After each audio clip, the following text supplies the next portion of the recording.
Terima kasih pemirsa, Anda masih bersama kami di MNC News Now. Komnas HAM menyimpulkan kasus pembunuhan Brigadir Yosua termasuk kategori extrajudicial killing atau pembunuhan di luar hukum.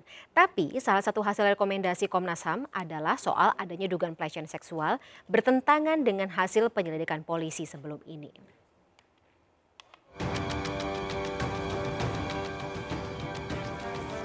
Komnas HAM Kamis siang membacakan hasil rekomendasi penyelidikan kasus pembunuhan Brigadir Yosua. Komnas HAM menyebut kasus ini sebagai extrajudicial killing atau pembunuhan di luar proses hukum yang diotaki Irjen Verdi Sambo. Yang menarik, salah satu hasil rekomendasi Komnas HAM adalah menemukan dugaan kuat terjadi pelecehan seksual yang dilakukan Brigadir Yosua kepada tersangka Putri Chandrawati di Magelang tanggal 7 Juli 2022. Yang kedua, pembunuhan Brigadir J merupakan extrajudicial killing. Tadi sudah saya sampaikan. Yang ketiga, berdasarkan hasil otopsi pertama dan kedua ditemukan fakta tidak adanya penyiksaan terhadap Brigadir J melainkan luka tembak.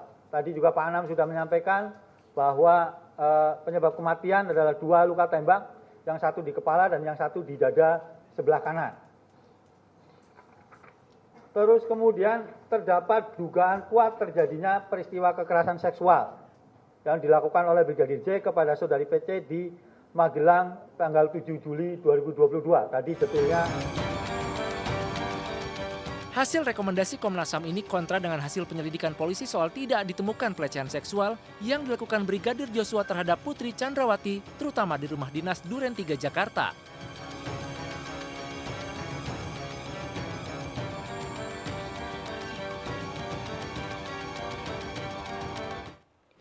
Sementara itu pemirsa, Komnas Perempuan mengatakan keengganan Putri Chandrawati melaporkan dugaan kasus kekerasan seksual yang dialaminya adalah karena malu. Pihaknya menyarankan Putri Chandrawati mendapat perlindungan sebagaimana hak-hak perempuan terutama terkait dengan korban pelecehan seksual. Kasus dugaan adanya pelecehan seksual yang dilakukan Brigadir Yosua terhadap Putri Chandrawati membuat istri mantan Kadif Propam Polri tersebut merasa tertekan. Hal tersebut disampaikan Ketua Komnas Perempuan Andi Yentriani dalam konferensi pers yang digelar bersama Komnas HAM Kamis pagi. Komnas Perempuan menegaskan Putri Chandrawati merasa malu dengan apa yang telah terjadi. Menurutnya, relasi kuasa antara atasan dan bawahan ternyata tidak cukup menghilangkan kemungkinan terjadinya kekerasan seksual.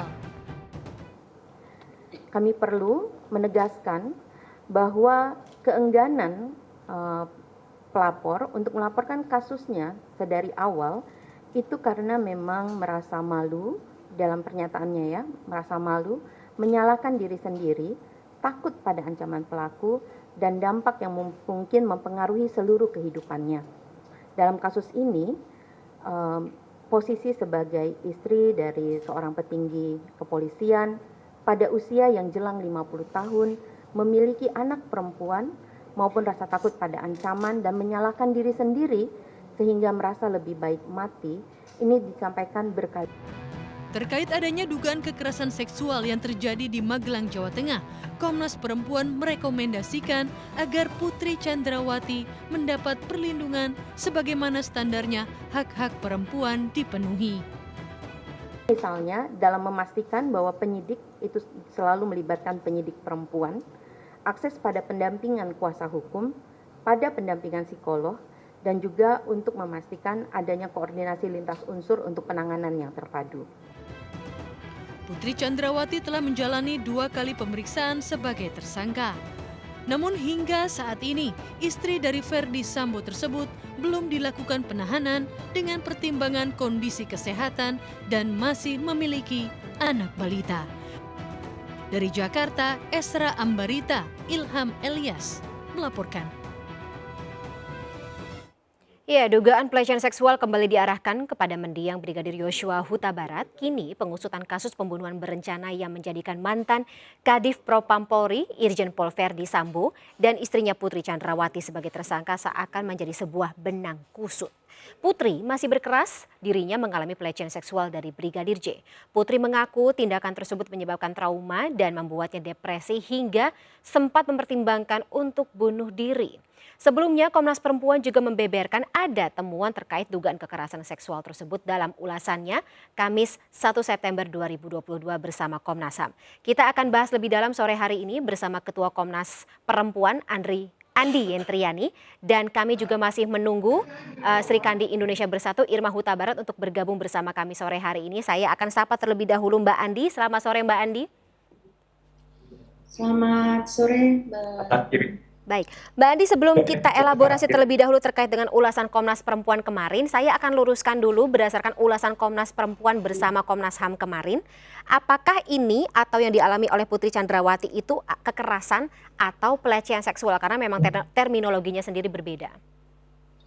Secara terminologi ya Mbak, pelecehan seksual adalah salah satu jenis dari kekerasan seksual. Jadi terminologi yang lebih umum adalah kekerasan seksual, yang lebih spesifiknya adalah pelecehan seksual. Tetapi memang dalam laporan kami menggunakan terminologi kekerasan seksual karena ada sejumlah informasi yang diberikan yang bisa jadi tidak cukup hanya menggunakan istilah pelecehan seksual. Tetapi apa dan bagaimana secara rincinya ini sudah kami serahkan kepada pihak kepolisian untuk diselidiki lebih lanjut.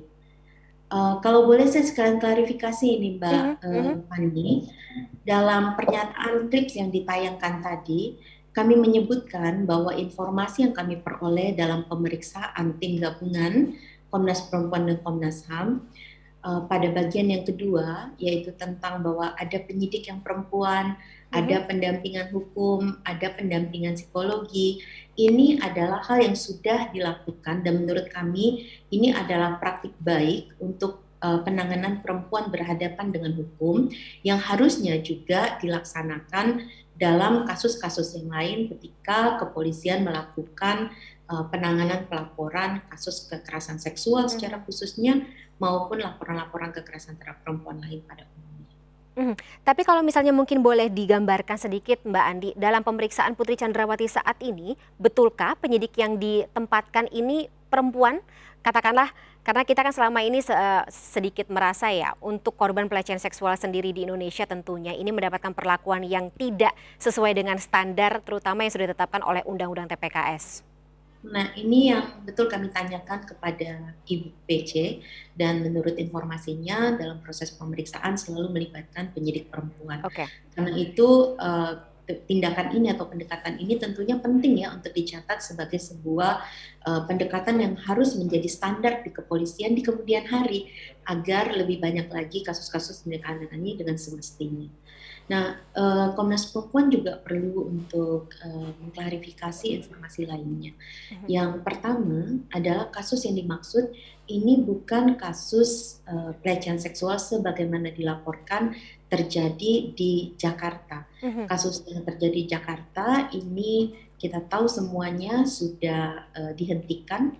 Dan juga berdasarkan hasil pemeriksaan Komnas HAM dan Komnas Perempuan, ini kami kenali sebagai bagian dari obstruction of justice yang tentunya berakibat sangat fatal karena dalam skenario tersebut justru menyebabkan pihak pelapor dalam hal ini Ibu PC yang menurut pengakuannya mengalami kekerasan seksual di Magelang tetapi diarahkan untuk menyampaikan bahwa itu terjadi di Jakarta dan juga baru berani untuk menyampaikan apa yang terjadi setelah juga diminta oleh Bapak FS untuk menyampaikannya.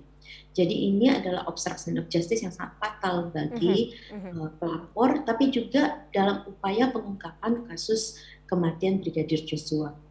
Tentang obstruction of justice ini maupun extrajudicial killing dan lainnya disampaikan secara benderang ya ataupun secara runut oleh rekan dari Komnas HAM. Nah, dalam proses pemeriksaan Ibu P bersama dengan pihak-pihak lain yang kami kenali memiliki informasi yang relevan, kami menemukan adanya informasi tentang kekerasan seksual yang disampaikan oleh Ibu P. Dan ini tentunya perlu diselidiki lebih lanjut oleh pihak kepolisian. Inilah yang menjadi rekomendasi dari Komnas Perempuan agar juga menjadi benderang posisinya, dan ini akan memungkinkan baik pihak PC maupun pihak almarhum J mendapatkan minimal proses hukum yang memungkinkan mereka mengakses baik itu kebenaran maupun keadilan. Oke, Mbak Andi, biar saya luruskan terlebih dahulu. Jadi mau lokasinya dimanapun, baik di tadi kalau misalnya dibilang katanya Magelang bukan di Jakarta, sesuai dengan keterangan Putri Chandrawati sebelumnya, Putri Chandrawati berkeras bahwa dia memang mengalami kekerasan seksual tersebut ya, yang sekarang berarti saat ini lokasinya di Magelang. Kalau begitu saya akan tanya kepada Mbak Irma Huta Barat yang tampaknya sudah bergabung bersama kami sore hari ini. Mbak Irma. Selamat sore. Selamat sore. Mbak Irma mungkin sudah mendengar tadi penyampaian dari Komnas Perempuan terutama terkait dengan ulasannya kemarin. Masih skeptis Mbak Irma terkait dengan kesaksian Putri Chandrawati? Begini, kita tuh tidak boleh melupakan bahwa yang namanya Putri Chandrawati dan Ferdi Sambo itu memberikan laporan palsu.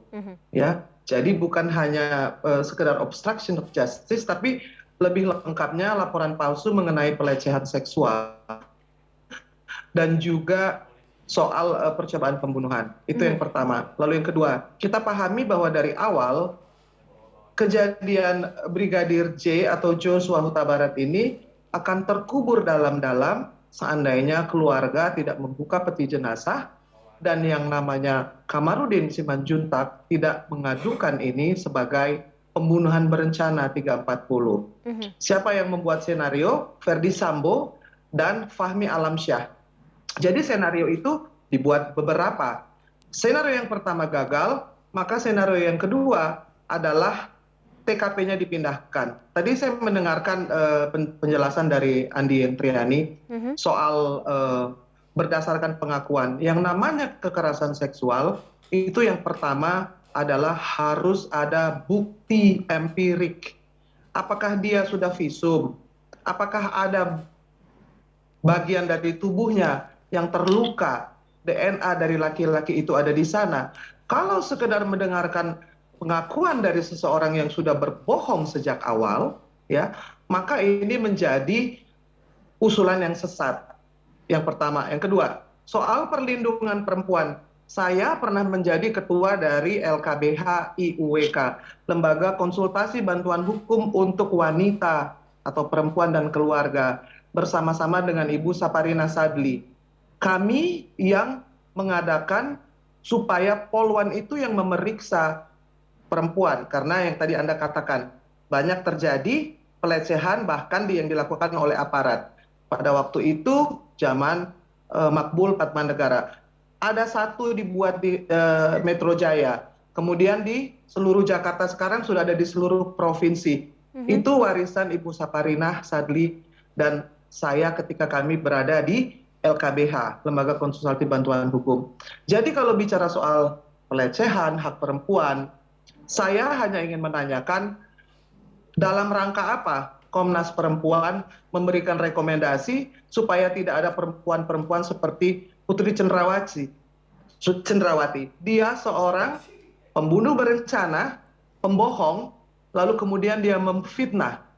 Ada satu hal lagi yang lebih keji yang dia lakukan.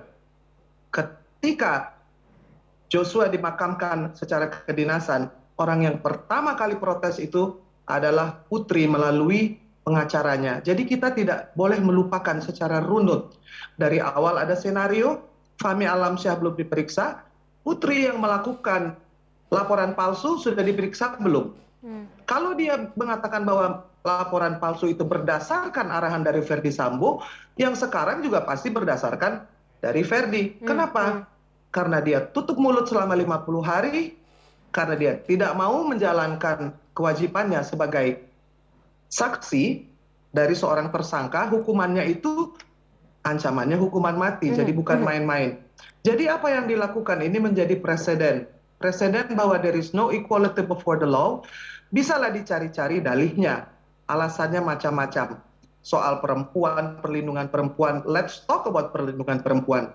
Apa yang perlu dilindungi dari seorang istri yang berencana membunuh lalu menjanjikan 1 miliar kepada Richard Eliezer?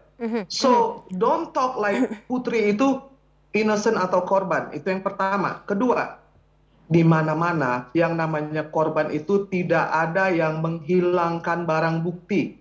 Semua barang bukti dihilangkan. HP dari para ajudan diganti oleh Putri Cendrawati. Pelaku yang selalu menghilangkan barang bukti.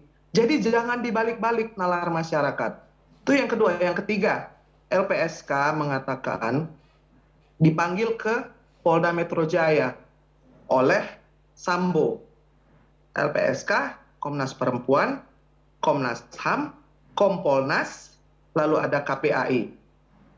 Satu mengadukan amplop tebal 1 cm, ada 2 amplop tebalnya, dikembalikan. Yang diundang itu ada 5 komisi. Pertanyaan saya, apakah hanya LPSK saja yang diberikan amplop, lalu yang 4 lainnya tidak? Atau yang 4 lainnya menerima dan tutup mulut? Itu perlu diklarifikasi. Karena apa? Cara mengundangnya saja aneh. Bagaimana seorang pembunuh bisa mengundang menggunakan Polda Metro Jaya untuk mengumpulkan lembaga-lembaga negara, sementara dia melakukan senario yang menyesatkan, Mbak Irma, membuat orang percaya bahwa ada pelecehan yang padahal tidak ada. Jadi kalau lagu itu diulang lagi, itu sama saja memperlakukan bangsa Indonesia ini seperti kera. Baik, Mbak Irma, kalau begitu saya langsung ke Mbak Andi. Mungkin perlu diklarifikasi ulang terkait dengan tadi pernyataan dari Mbak Irma. Mbak Andi, apakah betul ada amplop untuk Komnas Perempuan? Baik, saya pikir ini betul-betul perlu diklarifikasi ya. Mekanisme layanan terpadu ataupun upaya lintas institusi untuk mengkoordinir bagaimana menangani pelaporan. Dijawab aja pertanyaannya, apakah cuma LPSK yang terima? Ya, Irma, saya boleh menyelesaikan ya, supaya ini sekalian saya jawab. Merupakan sebuah mekanisme yang sudah dikembangkan sejak tahun 2008 dan diadopsi di dalam Undang-Undang Tindak Pidana Kekerasan Seksual. Pertemuan yang Mbak Irma sampaikan dan pertemuan yang dinyatakan oleh LPSK itu 2 pertemuan yang terpisah. Kami tidak pernah diundang oleh Bapak Sambo. Jadi itu. Jadi yang LPSK sampaikan itu berbeda dengan peristiwa rapat koordinasi di tanggal 13 Juli 2022 yang juga merupakan amanat dari Undang-Undang Tindak Pidana Kekerasan Seksual yang kita semua sayangkan bahwa ternyata pelaporan itu tidak benar. Itu yang pertama. Jadi kami sama sekali tidak pernah mendapatkan undangan tersebut, tidak pernah mendapatkan amplop yang disampaikan sebagaimana disampaikan oleh LPSK dan lainnya. Itu hal yang pertama yang ingin saya klarifikasi. Yang kedua, seluruh hal yang disampaikan oleh Mbak Irma, apakah ini juga menjadi skenario kedua setelah kita mendengarkan informasi dari pihak PC, maka itu kami serahkan kepada pihak aparat penegak hukum. Dalam hal ini adalah pihak kepolisian. Komnas Perempuan dalam kerangka tugas bersama dengan Komnas HAM hanya menyampaikan informasi yang telah kami peroleh, dan karena itu untuk kepentingan baik itu pengungkapan kebenaran di dalam kasus kematian J maupun di dalam kasus kekerasan seksual yang dilaporkan tersebut menjadi kewenangan dari pihak kepolisian. Berarti Komnas Perempuan tapi juga ikut mengawal dan juga ikut melakukan proses investigasi dengan ranahnya sendiri, begitu kan ya Mbak Andi ya? Karena di dalam Undang-Undang Tindak Pidana Kekerasan Seksual, fungsi dari Komnas Perempuan adalah untuk memastikan proses koordinasi dan pemantauan dari implementasi undang-undang tersebut. Patut saya juga sampaikan, di dalam Undang-Undang TPKS memang sudah dinyatakan adanya kemungkinan bahwa informasi itu hanya diperoleh dari pelapor yang adalah korban dan dapat diperkuatkan dengan saksi-saksi yang lain selain satu alat bukti yang sesuai dengan undang-undang. Yang disampaikan inilah yang perlu kemudian diselidiki lebih lanjut oleh pihak kepolisian. Oke, saya ke Mbak Irma terlebih dahulu. Mbak Irma, kalau misalnya kita bicara mengenai tadi dugaan tindak kasus atau dugaan tindak pelecehan seksual, Mbak Andi. Saya minta maaf dan juga kepada Mbak Irma, tapi saya memang punya janji 16.40 yang juga harus saya lihat ini. Tapi saya ingin menegaskan bahwa kami tidak memiliki kepentingan apapun, apalagi dengan dugaan penyuapan dan lain-lain. Ini sungguh-sungguh merupakan bagian dari upaya untuk juga mendorong pengungkapan kasus yang lebih baik, seperti juga yang diharapkan oleh Mbak Irma dan rekan-rekan yang lain, termasuk equality before the law, dan kita perlu memastikan ada peradilan yang adil dan due process of law. Baik, terima kasih atas klarifikasinya Mbak Andi Yentriani atas waktunya bersama kami di MNC News Now. Kami lanjutkan kembali ke Mbak Irma. Tadi kita bicara mengenai saya satu. Iya,